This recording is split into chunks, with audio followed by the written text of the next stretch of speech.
Welcome to Mission Evolution Radio Show with Gwilda Wiyaka, bringing together today's leading experts to uncover ever-deepening spiritual truths and the latest scientific developments in support of the evolution of humankind. For more information on Mission Evolution Radio with Gwilda Wiyaka, visit www.missionevolution.org. And now, here's the host of Mission Evolution, Miss Gwilda Wiyaka.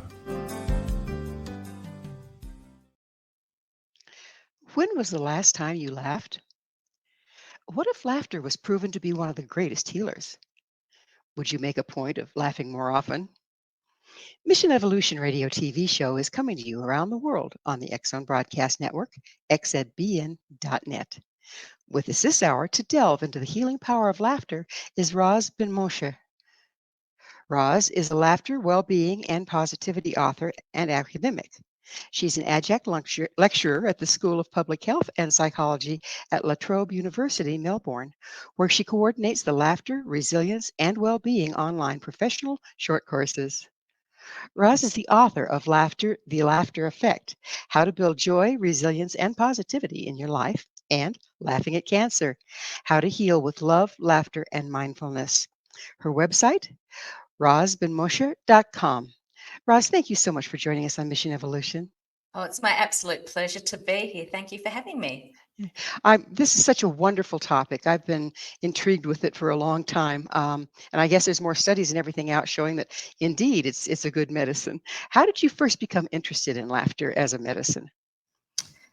Well, I was sort of at that fork, in my life, and I sort of thought I'd figured it all out, that the key to well-being was nutrition, but something inside me said it's a little bit more complex than that. And I decided to go back to do some postgraduate studies, and the university said, that's fine, but you need to have a little bit of, experience in more of a health promotion field. And as luck would have it, there was a World Health Promotion Conference in Melbourne, and I volunteered as a rapporteur and loved absolutely every single session. And in between all of these serious sessions, there was a laughter yoga session. So that's a simulated laughter exercises together with deep breathing and clapping. And I was thrown into this room with strangers. And for 30 minutes, I experienced the exhilaration of laughter. And what started off as, quite awkward and uncomfortable became real and very enlivening in no time at all. So I didn't quite know what I would do with this practice. However, I went back to study and I did postgrad in health promotion and a Master of Public Health. And I realized that there was so much discussion about mental health, but really what people were talking about was stress, anxiety, and depression. And I thought, what about this laughter thing? So I trained as a laughter yoga facilitator, and I realized how powerful it was. It just this immediate shift that you can take a group of people, get them laughing, and they feel great. So that was sort of going back about 20 years ago now, that I sort of first experienced laughter as a therapeutic means. Amazing. What are the health benefits of laughter? What all does it do for us? Well, there are so many levels, in which we can view health, right? So, so there's the actual physiological things that are going on in the body. So, when we laugh, we breathe more. So laughter is an aerobic exercise. It's a very joyful aerobic exercise, and we know the benefits of aerobic exercise. It helps get our blood and heart pumping better because, as I say, there's a lot going on. It stimulates the immune system, which is a manual lymphatic pump. So the more you laugh, the more that lymphatic pump is stimulated. And it also cues the release of those well-being hormones to give you a dose of well-being, dopamine, oxytocin, serotonin, and endorphins. And there's been some really interesting research that's been conducted. One of my favorites is one that put people through an MRI machine and got them to watch some comedy. And they realized that laughter in the brain has a very similar effect to meditation. So there are these whole of brain gamma waves are released when we laugh. So we're very much anchored into that present moment of joy. Bringing us back to the present moment seems to be a piece of it then. Absolutely, because when you're laughing, you're laughing. You're not thinking about, what might have just happened 10 minutes ago, unless you're laughing about it, or worried about what may happen. You are laughing. You're anchored into that present moment. And amongst, the other sort of, physiological factors, like, it helps because it's such a potent way in which we can release endorphins, endorphins are our pain management system. So it really helps reduce pain, but not just physical pain. Laughter helps release, psychological or mental pain. That sort of feeling if you've had a really stressful day, or you're going through a really challenging time, and then something happens and you just like burst into laughter. It just helps release so much of that stress that we've been carrying. Well, And I know that in a lot of your public service people, like policemen, people in the military, people in search and rescue, ambulance drivers, they all tend to, when I've been around them, use kind of a dark humor to get through the stress. What is that doing? it's a coping mechanism. So, sometimes life is just too difficult to actually face it from a different perspective, and that sort of darkness is it just helps people just cope better with their stress, even if it's just sort of exaggerated, or it's a way of downplaying it. It's not necessarily the healthiest form of humor. However, if it works, then I suggest it's certainly, as long as they're sort of keeping that humor within their own circles, it's actually very, very powerful. And you'll often find healthcare workers, always sort of relying on that dark sense of humor, talking about that particular patient and sort of having a laugh about it. But laughing at ourselves is good medicine too, isn't it? Being able to take ourselves lightly and find humor in ourselves. It's very important. It really enhances our resilience to stress. So, as I say, life can be very serious. And the last thing we need when life is serious is for us to take ourselves so seriously in it. So, just to be able to even take an aspect of a particular challenge that we are facing and being able to find the funny, to be able to just, laugh about, even if it's one particular aspect. And I often say to people that are caught up in the present moment of a challenge, ask yourself, is there something perhaps in the future I might be able to laugh about this situation? Because often if we're caught up in the moment, it's very, very difficult to access that laughter, those, lighter emotions. What happens if some people are pretty serious. They're just not prone to laughter, and it doesn't come easy for them. I mean, even when they're in a room full of people that are finding humor, they all tend to be a little more stoic. How can they shake loose and start to engage with humor? It's a good question. I mean, listen, everybody's different, and some people sort of hold, the value of being serious that much, higher than, the value of levity, for example. So nothing should ever feel forced.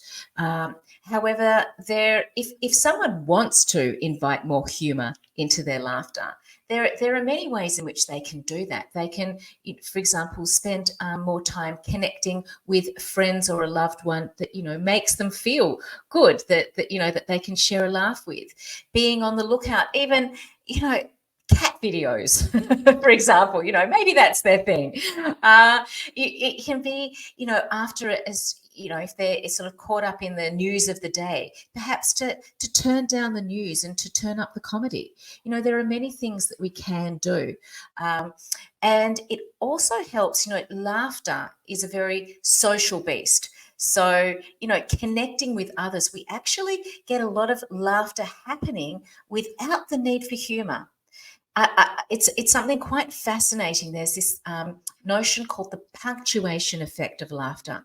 So when we are having a conversation with someone, if there's laughter, 80% of the times it's more likely because of something that nothing particularly funny has been said as opposed to a joke.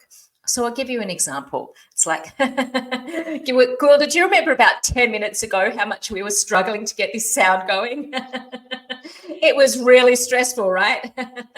So can you see how there was laughter punctuating that sentence? And what that does is it lubricates conversations. So for someone who struggles to find humor, they're not, that's not their go-to strength. Even just encouraging them to have conversations, face-to-face conversations with people, there will actually be a lot of incidental laughter that will occur. And as I say, that is known as the punctuation effect of laughter.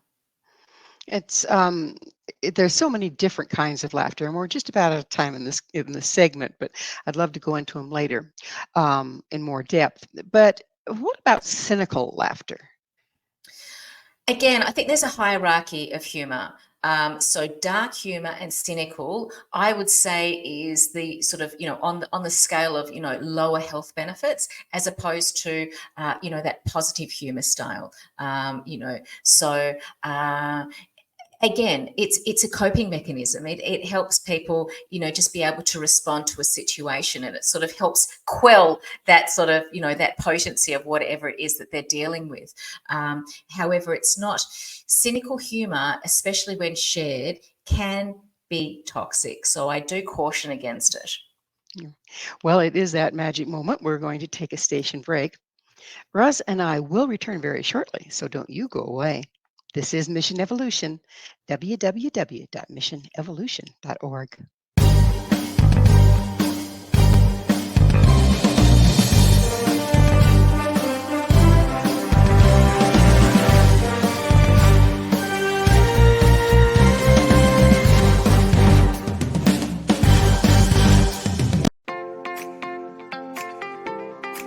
Are you interested in evolving with the times and becoming all you can be? Don't you wish there was one place to find the latest information to help guide you through the process? I'm Gwilda Wiyaka, host of Mission Evolution Radio TV. Join me on my mission to find the latest evolutionary knowledge and tools. The guests on Mission Evolution are leading experts in a wide variety of divergent topics, including allopathic, holistic, and integrative medicine, epigenetics, enlightenment, quantum physics, meditative practices, environmental issues, spiritual evolution, trauma healing, and so much more. Mission Evolution Radio TV is aired worldwide through the X-Zone Broadcast Network, X-Zone TV Channel 32 on Simul TV. You can enjoy our archives of radio or TV shows with our compliments at www.missionevolution.org. Come see the amazing lineup of guests and topics. With more than 200 episodes to choose from, you're sure to find what you're looking for. Visit www.missionevolution.org.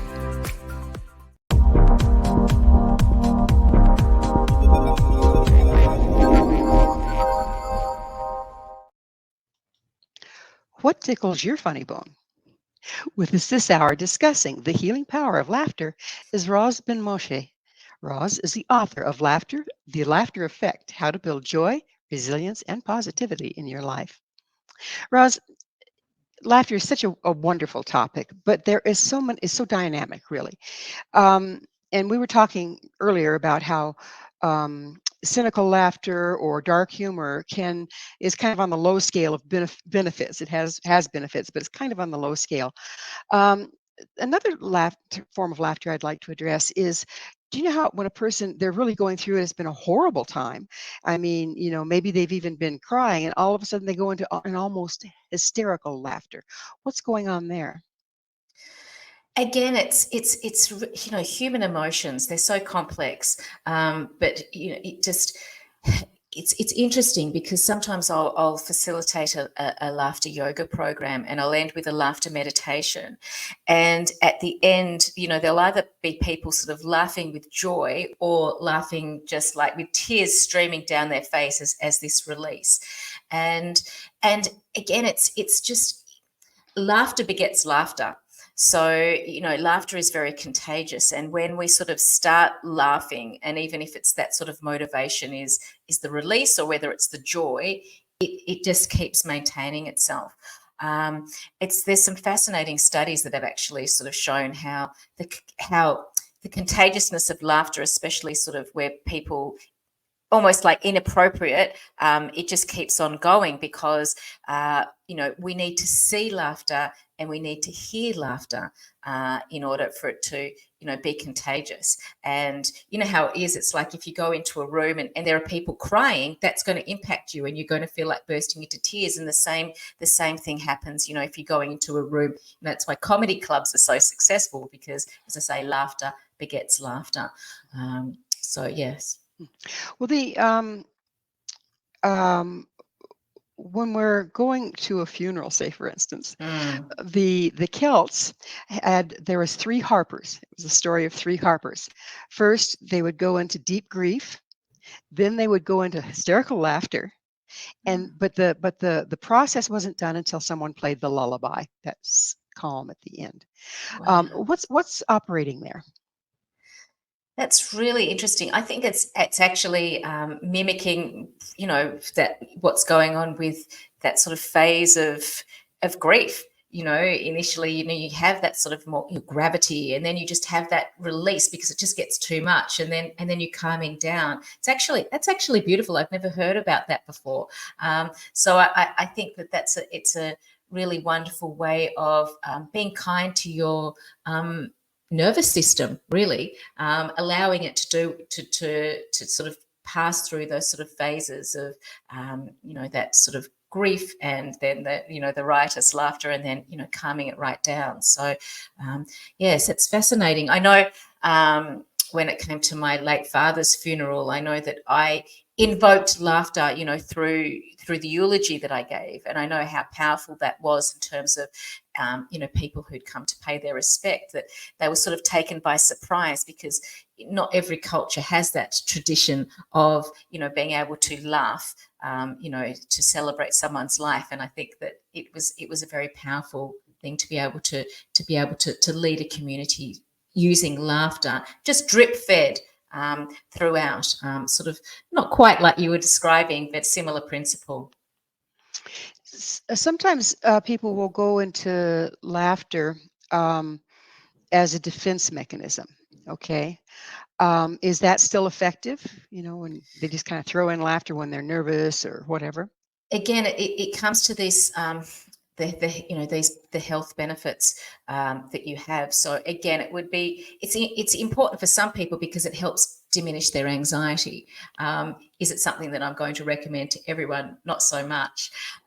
So the 2 sort of most positive humour styles that are associated with positive wellbeing are self-enhancing and affiliative. So they're the ones that actually make you feel better. They're enhancing yourself, or they bring you close to another person. So perhaps in the instance that you were describing, someone, with that anxious laughter, it actually helps to, as I say, it's first for them, but it also helps them relate to other people. So laughter, as you said, can actually change our brain chemistry. What all goes on there exactly? So, as most people are pretty aware about, those stress hormones, and the reality is that most of us, in any day, there is a certain level of stress that we experience. So, the hormones like cortisol and adrenaline, they'll be, filtering through our system. So what happens when we smile, like authentically smile or laugh, is we actually cue those quartet of, happy hormones. As I say, dopamine. So that's, gives you that sort of hit. It's like, yes, someone's laughing with me, someone's smiling with me. Oxytocin, which is the molecule of trust or the molecule of love. When we smile or laugh with one another, we are, signaling that there's comfort in connecting with that particular person. So we're releasing oxytocin, and we're also releasing serotonin, which is our body's own antidepressant. And then the endorphins, which are our, as I said earlier, they are our body's endogenous morphine. They're our body's internal source of, pain management. And endorphins are actually 30 times more powerful than the synthetic version. So this explains why when they've done research with people experiencing pain, and they haven't exactly like slapped them around or anything. They've put their hand in a sleeve of ice, ice cold water, and they've observed how long they can withhold their arm in the ice cold water. And they've found that people who were given the opportunity to laugh beforehand, through comedy or even laughter yoga, an intentional laughter practice, they could withstand the pain more. And that's because they've been releasing those endorphins. So these are these neurotransmitters of well-being that happen, and they just flow. But they don't necessarily last as long as the stressful ones can linger longer, which is why it's really important to timetable moments of levity into one's day to help sort of manage, and suppress some of those, stressful hormones. You mentioned that when we laugh, okay, it makes all these changes, and that there is a bit of a difference when you're forcing a laugh versus spontaneous laughter. How does laughter yoga work? Sure.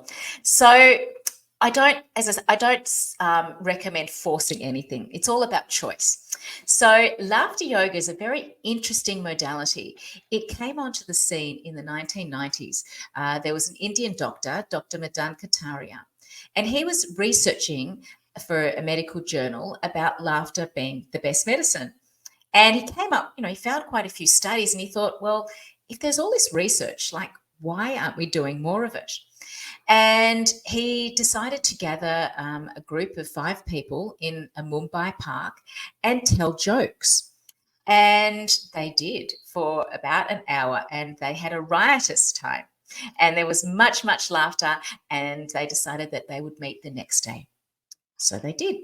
And there were more jokes told. The group grew a little bit, and they decided to meet again the next day. But what you can imagine is that the jokes started to run out. And what one person found funny, another person didn't get it at all, or they found it offensive. So Dr. Kataria essentially went back to the drawing board. And he was he remembered reading a book by Emrika Pattis, who suggested this idea of acting as if you were happy in order to be happy. And this thought had stuck with him. And his wife, Madhuri, was a seasoned yogi. And she said, well, laughter's, breath work. So how about, you think about, including some breath work into what you do. So he essentially decided to just come up with just some laughter exercises. So for example, one of the first ones was a namaste, where you have your hands, together in the namaste position, and you go around with it, greeting everybody, just and what starts off as feeling, oh, I need to sort of laugh in this namaste position, becomes real in no time at all. And laughter yoga, since that time that it began in the park, now has ballooned into a movement with over 10,000 laughter yoga clubs, both in person and online. And there are a range of different laughs. They've been modified by different cultures. There'll be different laughs, for example, in Rwanda to LA. But they all, have this same formula, that you don't rely on humor in order to get the laughter happening. And this is particularly important for, in a therapeutic sense, because when we're going through challenging times, one of the first things that goes out the door is laughter, is those feel-good emotions. So laughter yoga enables us to laugh for purely the health reasons. And hopefully we'll get to be able to talk a little bit about more, some of the research that I've conducted using laughter yoga in populations that you would not expect it. Yes, we're about to have another break here, but on the other side, I'd really love to go into that with you. But right now, it is time for that station break. Roz and I will be right back to continue our discussion. So you stay right there. This is Mission Evolution, www.missionevolution.org.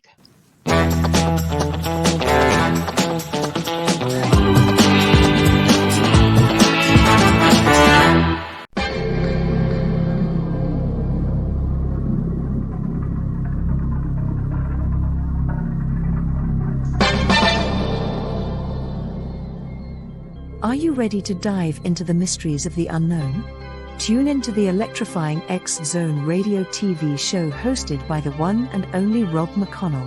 I'm Rob McConnell, and get ready for a mind-bending journey through the unexplained phenomenon that surrounds us all.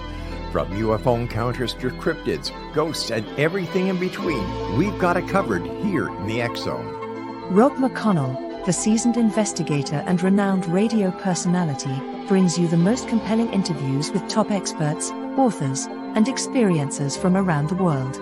Each episode is an unforgettable exploration into the depths of the extraordinary. That's right, X-Zone Nation. Join me every week as we open the door to the supernatural and explore the strange and amazing stories that will leave you questioning everything you thought you knew. And it's not just radio anymore. With our groundbreaking TV show, you can now witness the sessions unfold right before your eyes. From chilling reenactments to captivating visuals, prepare yourself for a multimedia experience like never before. With a legacy spanning over 2 decades, the X-Zone Radio and TV show with yours truly, Rob McConnell, is your ultimate source for mind-blowing entertainment and thought-provoking discussions. Join our growing community of truth seekers as we continue to unlock the world's mysteries. So, why wait? Step into the X-Zone and embark on a journey that will challenge your beliefs, ignite your curiosity, and keep you on the edge of your seat. Remember, X-Zone Nation, the truth is out there, and it's waiting for you right here on the X-Zone Radio and TV show with yours truly, Rob McConnell. Don't miss a minute of the action. Tune in now on your favorite radio station or visit xzoneradiotv.com to join the adventure. The X-Zone Radio TV show with Rob McConnell, where reality meets the unknown. The X-Zone Radio TV show, unraveling the secrets of the universe, one episode at a time. For more information, visit www.xzoneradiotv.com.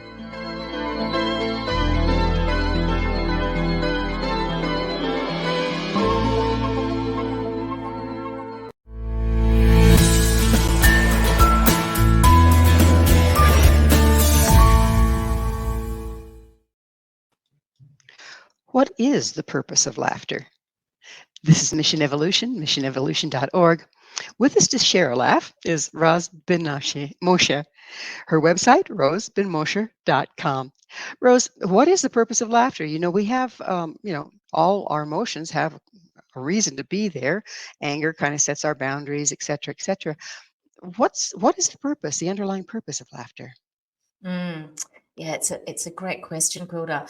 Well, it really is one of our superpowers in order to connect with people. You know, we ha ha ha before we da da da or ma ma ma. So it really is one of the earliest ways in which we can sort of get the attention of our caregivers.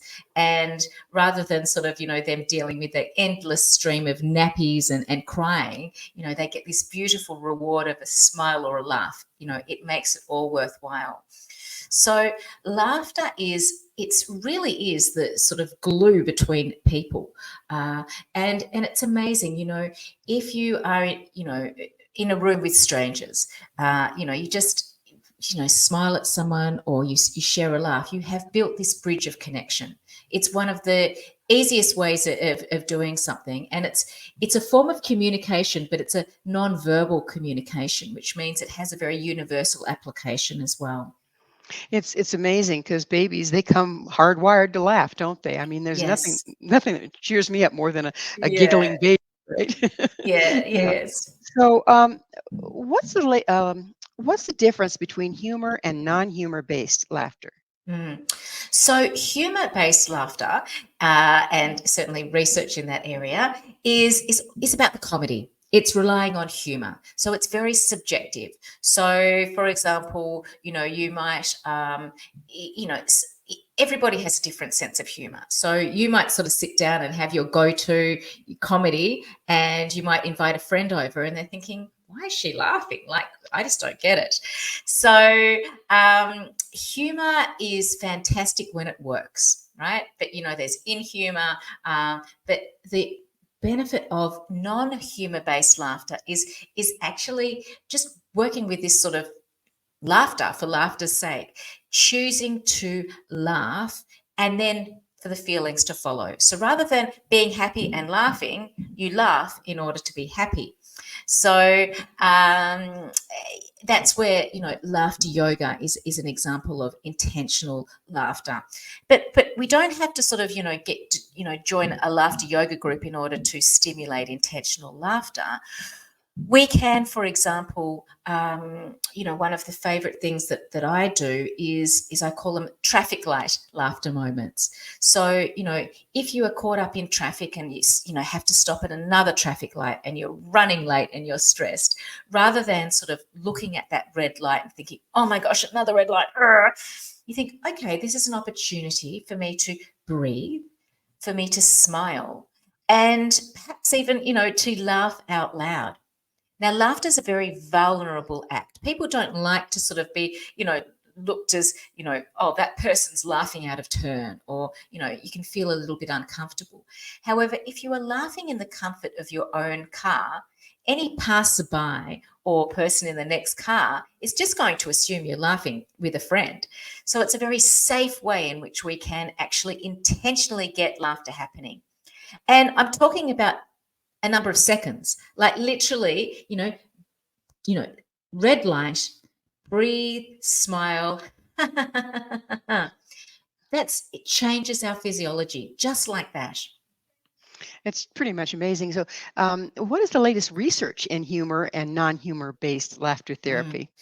Well, it's interesting. The main type of laughter therapy up until the early 2000s was all humor based. And then, as I say, Dr. Kataria introduced laughter yoga into the scene. And what that did was it has now increased the number of laughter research programs. And it's a much easier way to dose. To sort of control that sort of dose of laughter. So we have got laughter. When you are relying on humor, you don't know how much someone's going to laugh in a particular 30-minute period. So one of the main areas in which we've got a burgeoning of new research is in anxiety and depression. No surprise really there, because obviously it's one of the major issues that we as a society, global society, are experiencing. And it's, there has been research that has demonstrated that simulated laughter, so that non-humor based laughter is actually more effective in some cases than some of the prescription drugs for the same thing, which is not, I'm not saying throw away your prescription drugs. I'm just saying that when we can activate up to 15 minutes of laughter, it really changes our physiology profoundly. And there is, as I say, there's a growing amount of research that is demonstrating that. Well, you brought up drugs, so I'm going to follow down that rabbit hole. In the casualties of the 60s and 70s, a lot of people started smoking cannabis, and some strains of cannabis would really tickle people's funny bones. They'd be laughing over things that people that aren't smoking are looking at him like, "Oh, I don't know what's getting into those two people." But it would be, they get caught up into it and be just absolutely hilarious laughter. Is that effective, or is it being drug induced a disadvantage? I'll be honest with you, it's not my area of expertise. I mean, the bottom line is that I always sort of say, if you can get something naturally, that's all the best way in which you can get it. Does it serve a purpose? Sure, it might social, connections. It might help reduce stress. However, I would always advocate that the natural type. Well, you mentioned that the serotonin that the body makes is how many times more powerful and potent and effective than something that's given to you in a drug. That's right. Endorphins, they're extraordinary. Pretty amazing. So and they are opiates. Sorry to interrupt. That's what's happening is that they are a type of opiate. So we are actually, through simulated laughter, spontaneous laughter, we are actually tapping into our own natural opiates, which is what the synthetic versions that they're spending lots of money trying to actually mimic what we can generate very naturally ourselves. Just go look at something funny. Simple solution, right? Yes. Okay. So is laughter used in hospital settings? In where is this being? Where is this coming down to the pavement? Where is it being used? So community health groups, it's certainly being used a lot in aged care. For example, I in Australia was involved in a research study where we introduced laughter yoga activities into residential aged care facilities, and I ended up training 120 plus lifestyle staff to facilitate laughter programs in their centres. So aged care, it's certainly quite popular. There has been research done in hospitals, and it's happening, in various pockets of the world. I was involved in one particular research project, would you believe, with dialysis patients. So we are talking about people with some of the lowest sort of, disability, lifestyle, years. And, the first time I sort of walked into a dialysis ward, I thought, how are we going to be able to get the laughter happening here? However, it was an example of, not necessarily being able to sit for people to be able to see other people laughing, because you've got, these huge blood bank machines that they're propped up, and, you've got one arm that's attached to, the machine. But because the laughter was being heard, it spread so much so that people who were walking, down the corridor of the hospital would sort of poke their head in and think, what's going on in here? What's so there are definite. It's I can't exactly say it's mainstream, and there are some types of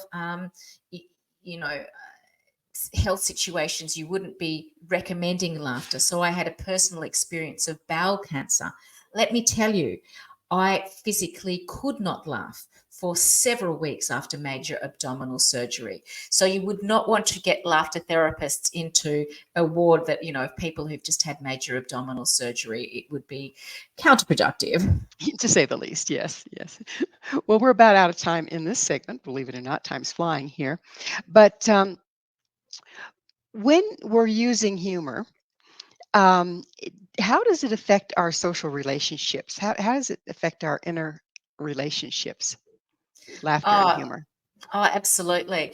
Well, it's interesting, if you were to go on a dating app, one of in the top one or two things that people are looking for, it's a sense of humor. And it's one of the things that has been shown that, if couples who laugh together stay together.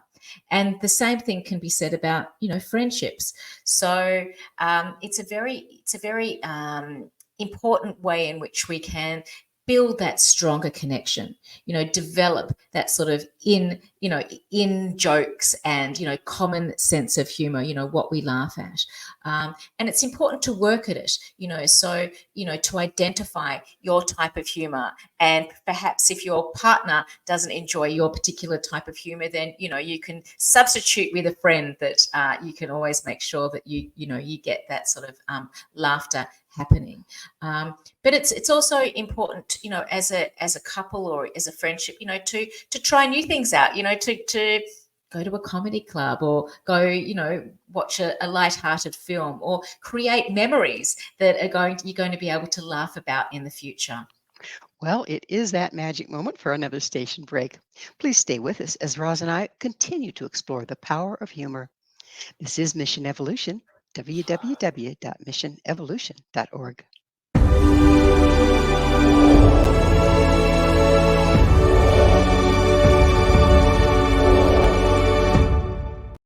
Do you have a product or service you'd like to promote to a worldwide audience?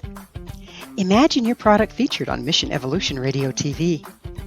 If you're interested in showcasing your work, Mission Evolution is broadcast to the X-Zone TV Channel 32 Simul TV, on the X-Zone Broadcast Network, YouTube, iTunes, iHeartRadio, Amazon Music, Audible, and many other audio and social media platforms.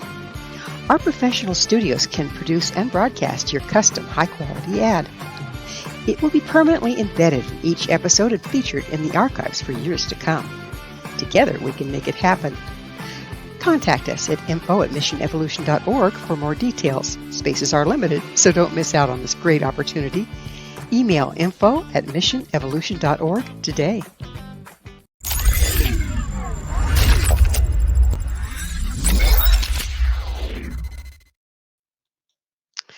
What if you have no sense of humor? This is Mission Evolution, missionevolution.org. We're continuing our discussion with Ros Ben-Moshe. Her website, rosbenmoshe.com. Ros, what happens if you have no sense of humor? I mean, you'd think everybody does, but I've seen some people that are awfully, awfully stern. How do you shake it loose? How do you shake it loose? Well, first, just like many things, there is no fixed point to our sense of humor. So if you want to enhance your humor, you can. So it's all about sort of, whatever you focus on, whatever you place your attention on, that's what grows. So if you want to grow your sense of humor, first, I think you need to identify what you find amusing. And it's really interesting, obviously this is an area that I've been working in for many years, and I'll talk with very serious people and I'll sort of say, what do you find funny? What makes you laugh? And I'll get, this very serious manager to say, well, to be honest, I really have a thing for, cat videos. Or I was speaking to someone recently and, quite a serious type. And he really surprised me. He said, I love watching babies laugh. And I I look out for clips of babies, chuckling away. And that really makes my day. So it's as individual as we all are. I think that it's really important when it comes to, believing that we don't have a sense of humor or not using it is challenging those, limiting beliefs and knowing that, if it's something that we hold dear, we can change it. So, there's I recommend to people who, for example, who are struggling with expressing their sense of humor to compile a humor scrapbook. So basically go out, buy yourself a scrapbook and fill it either with funny quotes, funny photos, write down, a funny happening that might have, you might have experienced during the week, and add to this humor scrapbook. And that means on days where you're feeling a little bit more serious, you can either get immersed, in those, things that you have identified, or contribute more. So there is much we can do, but it really depends on how much we want to do it, how much we value that sense of humor. You wrote a book, I believe the title is Laughing at Cancer. Would you share a little bit about your experience that led to that? Sure. So I'd already been a laughter yoga facilitator for around, I think, about 5 years. And I was also lecturing in health promotion and public health. And to be honest with you, I was really good at preaching about laughter being the best medicine. Anyone who'd come, I'd present to, I'd say, you just laugh more. It's really good for you. Let's laugh. And then out of the blue, I got a bowel cancer diagnosis. So this was a time in my life where, firstly, there's nothing funny about a cancer diagnosis. I certainly was not in the mood for laughing. I was 42 going on 43. I was very much looking forward to a very full life ahead of me. You know, I had 2 young boys, not so young, but 12 and 15, and my partner. And I really, this thing that had been, you know, I'd taken for granted my whole life, laughter, was taken away from me.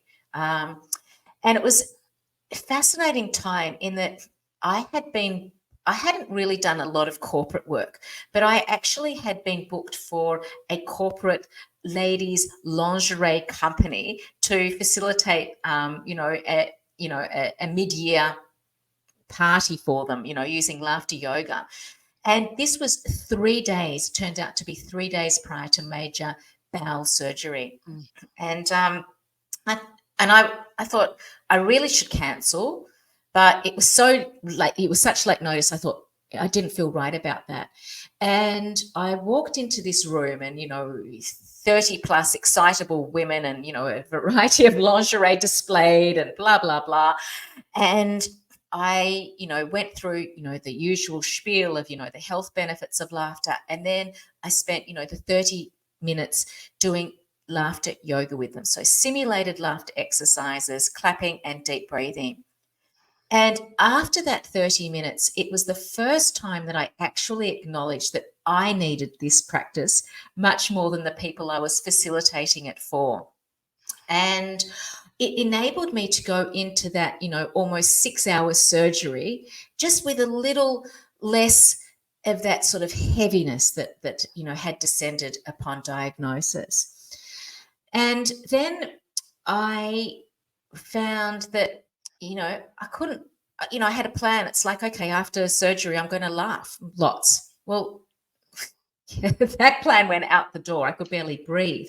So this was really, I suppose, the time in which the genesis of the laughter effect began, in that I had to think about other ways in which I could tap into this energy of laughter, into this energy of joy without physically laughing. So that's sort of what became my first book, Laughing at Cancer. I journaled, and every opportunity I had, I would try and, find any silver lining. I would reframe things. So, cancer is often referred to as the big C. I refer to it as the little c. And that was really important, not only for my own well-being and healing. It meant that, yes, there was a malignant tumor in my rectum, but the rest of me was healthy. And that was very empowering. And it also helped diminish some of the stress that my boys were feeling. It's like, Mum doesn't have the big C. She's just got the little c. So, there, and then, the operation that I had 4 months, I had a full bowel resection because it's the only way you can test whether the cancer has spread. And for 4 months, I also had an ileostomy, which is a sac you wear on the outside of your belly to process your waste. And after 4 months, the operation is called a bowel, a reversal. And I decided, no, I don't like that terminology. It sounded inherently negative, going backwards. So I reframed it as a bowel reconnection. Mm-hmm. And, these sorts of things, or, just finding things, that I could smile about in my day. And I think it's really important for people to understand that when you are going through adversity, no matter the specifics of it, you need to tap into micro moments, small moments that you can really enhance your joy. And so for me, it might have been adding just some smiling to my regular meditation practice. It might have been just really savoring that opportunity to have a lovely conversation with a friend. Or even just in the morning, if I was feeling particularly flat, just appreciating hot water coming out of the faucet. So it is getting close to the end of the show, and I don't want to close it without asking you, Ros, what is your mission? I'm on a laughter mission. I am really on a mission to demonstrate to people that, we cannot leave feel-good emotions, smiling and laughter to chance. We need to timetable moments for smiling and laughter and levity in our day. The more we do that, the more we actually create neural pathways that are, directed towards, joy. And we really need to seize the moment, and we need to tune in. Every day is different. Sometimes we might need to actually have a belly laugh. Sometimes, we might need to just have more of a quiet smile. Sometimes, it might be about having a conversation. And always starting the day by placing a heartfelt smile on your face. No matter what the day may present, it's signaling to your whole physiology just that, sense of ease, and will make whatever comes your way that much easier. So really building that toolkit of resilience, for these things. Do you believe that their humor can be found in any situation? You can find it. I mean, it's, what you seek, you see. So if you seek to find it, you'll find it. And isn't that kind of a key? Is a change of the way we perceive things? Isn't that the key to finding humor? Absolutely. Absolutely. It's the key to any sort of these feel good, positive emotions, because they tend to be less obvious. So, we really need to, pay attention to them. And as I say, what we place our attention on, what we focus on, that is what grows. And necessarily, then there's less space for the other, less, health supporting things to sort of creep in. Do you find journaling very helpful in starting to make that switch over to finding humor versus the downside and everything?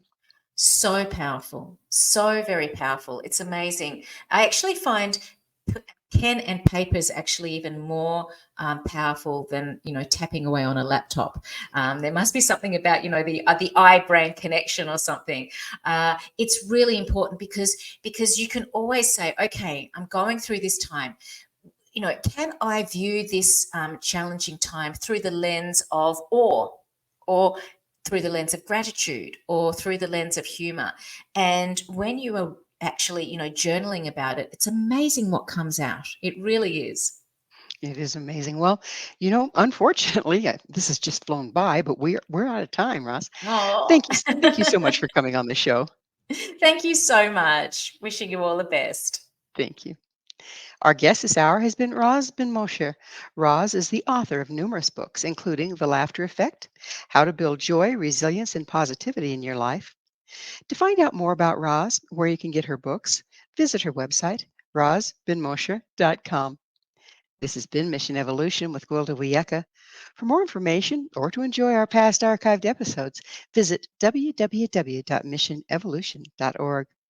But most importantly, please be sure to join us right here next time. This mission will continue, bringing information, resources, and support to an evolving world.